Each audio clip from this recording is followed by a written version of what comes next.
Assalamualaikum warahmatullahi wabarakatuh. Salam sejahtera bagi semua. Izinkan saya untuk memperkenalkan diri. Nama saya Isun Sumiati SPD. Unit kerja saya SMA Negeri 2 Bandung. Posisi saya adalah DPK di SMA Pasundan 2 Bandung. Video kali ini saya akan memaparkan atau menjelaskan tentang materi awal proses pertemuan tatap muka mata pelajaran Penjas, di mana di awal tahun pembelajaran itu kita selalu melakukan yang namanya seleksi awal. Yang pertama adalah kemampuan siswa untuk mengikuti proses pembelajaran Penjas selanjutnya. Nah, dari posisi awal tersebut kita selalu memberikan materi pembelajaran Penjas. Yang pertama itu adalah untuk mencari tahu tingkat kebugaran jasmani siswa. Jadi salah satu materi pembelajaran yang pertama kali diberikan oleh guru Penjas adalah melakukan tes kebugaran jasmani terhadap siswa atau tes physical fitness. Kemudian apa sih sebenarnya kebugaran jasmani itu dan apa perlunya bagi siswa dan kenapa diberikan di awal tahun. Nah, kebugaran jasmani itu adalah kemampuan seseorang untuk melakukan aktivitas keseharian tanpa mengalami kelelahan yang berarti dan masih mempunyai cadangan sisa tenaga untuk melakukan aktivitas lain. Itu adalah dari sumber Holik dan Maksum. Kemudian komponen apa saja sih yang ada di kebugaran jasmani itu dan apa yang harus kita berikan ke siswa dan standar apa yang misalnya menjadi patokan bugar atau tidaknya siswa yang kita ajar. Nah, 4 komponen yang menentukan kebugaran jasmani. Yang pertama adalah daya tahan jantung, paru-paru, dan peredaran darah. Yang kedua adalah komposisi tubuh. Yang ketiga, kekuatan dan daya tahan otot. Yang keempat adalah kelenturan sendi dan otot.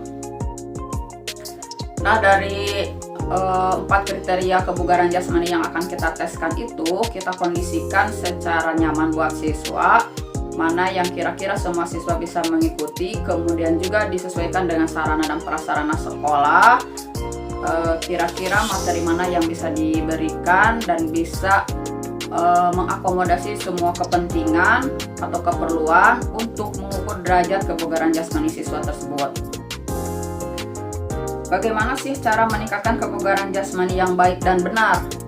Nah, dari pertanyaan tersebut, untuk meningkatkan daya tahan jantung dan paru-paru serta peredaran darah, salah satu atau materi yang diberikan adalah bisa beberapa alternatif, yaitu lari secara terus-menerus yang berguna untuk memperbaiki keadaan tetap atau berkesinambungan antara pengeluaran tenaga, pengambilan zat yang dibutuhkan dengan latihan yang berlangsung.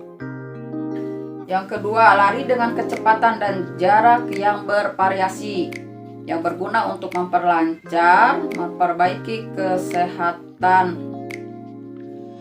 dengan tubuh dan bagian-bagian lain dari tubuh. Yang selanjutnya adalah lari fartlek. Fartlek itu sangat berguna untuk membangun, mengembalikan, dan memeriksa kondisi tubuh seseorang atau siswa.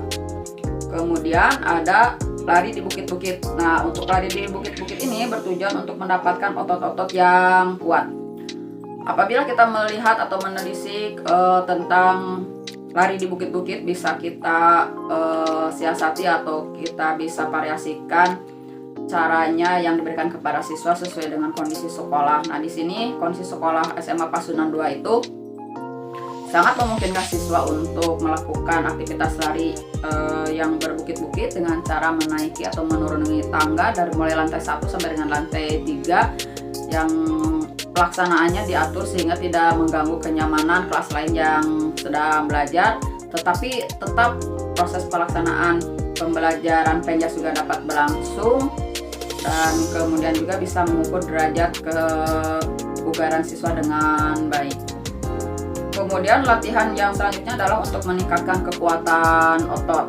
Untuk meningkatkan kekuatan otot sangat mudah materinya, kemudian juga dapat dengan mudah fasilitasnya kita dapat karena bisa dilakukan di mana saja. Fasilitasnya tidak memerlukan tempat yang terlalu besar atau membutuhkan sarana yang seperti apa, Tapi misalnya bisa dilakukan dengan alat atau sarana yang sederhana. Bisa menggunakan matras atau bisa menggunakan spong yang biasa dilakukan untuk menahan tubuh agar tidak terbentur ke lantai. Materi untuk meningkatkan kekuatan otot diantaranya adalah push up, sit up, pick up, squat jump. Ini materi yang sangat sederhana, sangat simpel, dan hampir seluruh siswa sudah mengenal materi tersebut karena selalu diberikan pada awal tahun atau selalu diberikan pada setiap proses pembelajaran Pengjas pada saat kompetensi dasarnya, yaitu kebugaran jasmani atau physical fitness. Untuk meningkatkan daya kelenturan, saya mencoba memberikan siswa berupa latihan kelenturan dinamis yang merupakan pola pergerakan ayunan dari putaran yang sederhana. Bentuk-bentuk seperti ini adalah seperti latihan-latihan stretching, latihan-latihan yang berfungsi untuk merangsang fleksibilitas siswa atau tingkat kelenturan siswa sampai batas optimal siswa bisa melakukannya. Yang kedua adalah latihan kelenturan statis. Latihan kelenturan statis bisa dimulai dari kelenturan statis leher, kelenturan statis jari dan pergelangan tangan, kelenturan tekuk siku, kelenturan statis bahu, kelenturan statis batang tubuh, kelenturan statis tungkai atau punggung, kelenturan statis punggung, kemudian kelenturan statis pergelangan kaki, tungkai dan punggung dengan duduk lurus, serta kelenturan punggung dan tungkai. Untuk komposisi tubuh, komposisi tubuh adalah perbandingan berat tubuh berupa lemak dengan berat tubuh tanpa lemak yang dinyatakan dalam persentase lemak tubuh. Cara mengukur komposisi tubuh adalah membagi berat badan dengan tinggi badan dan nanti akan didapatkan hasil yang ideal atau hasil dari pembagian tersebut. Selanjutnya, apa sih manfaat latihan kebugaran jasmani? Manfaat latihan kebugaran jasmani, banyak sekali manfaat yang bisa diambil. Di antaranya adalah terhindarnya dari penyakit jantung. Yang kedua, dapat terhindar dari resiko diabetes, terhindar dari hipertensi, menurunkan kolesterol jahat dalam tubuh, terhindar dari resiko kanker, terhindar dari osteoporosis, meningkatkan mood atau suasana hati, dapat meningkatkan energi, mencegah insomnia, terhindar dari kegemukan, meningkatkan kecerdasan otak, mencegah penuaan dini, mengatasi depresi, terhindar dari kelelahan, serta meningkatkan kesehatan tubuh. Itu adalah salah satu atau manfaat dari aktivitas kebugaran jasmani yang kita lakukan apabila dilakukan dengan rutin.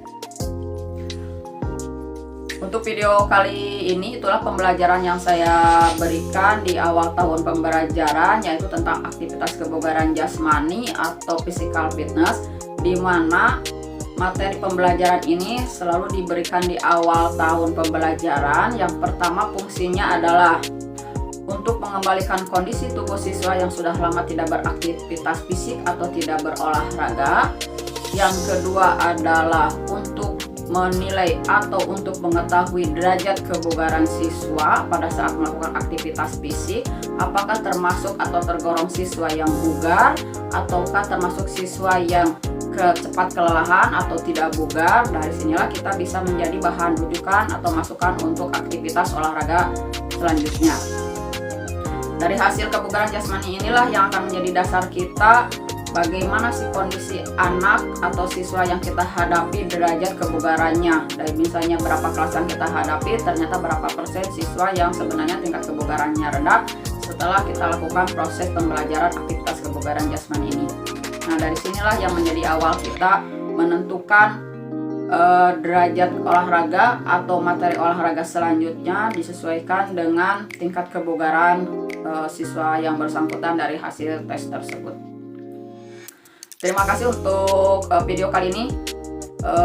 cukup sekian. Kemudian mudah-mudahan bisa menjadi referensi, bisa menjadi masukan, dan bisa berguna dan bermanfaat bagi rekan-rekan sejawat semua, terutama guru olahraga khususnya, dan umumnya buat perkembangan dunia pendidikan.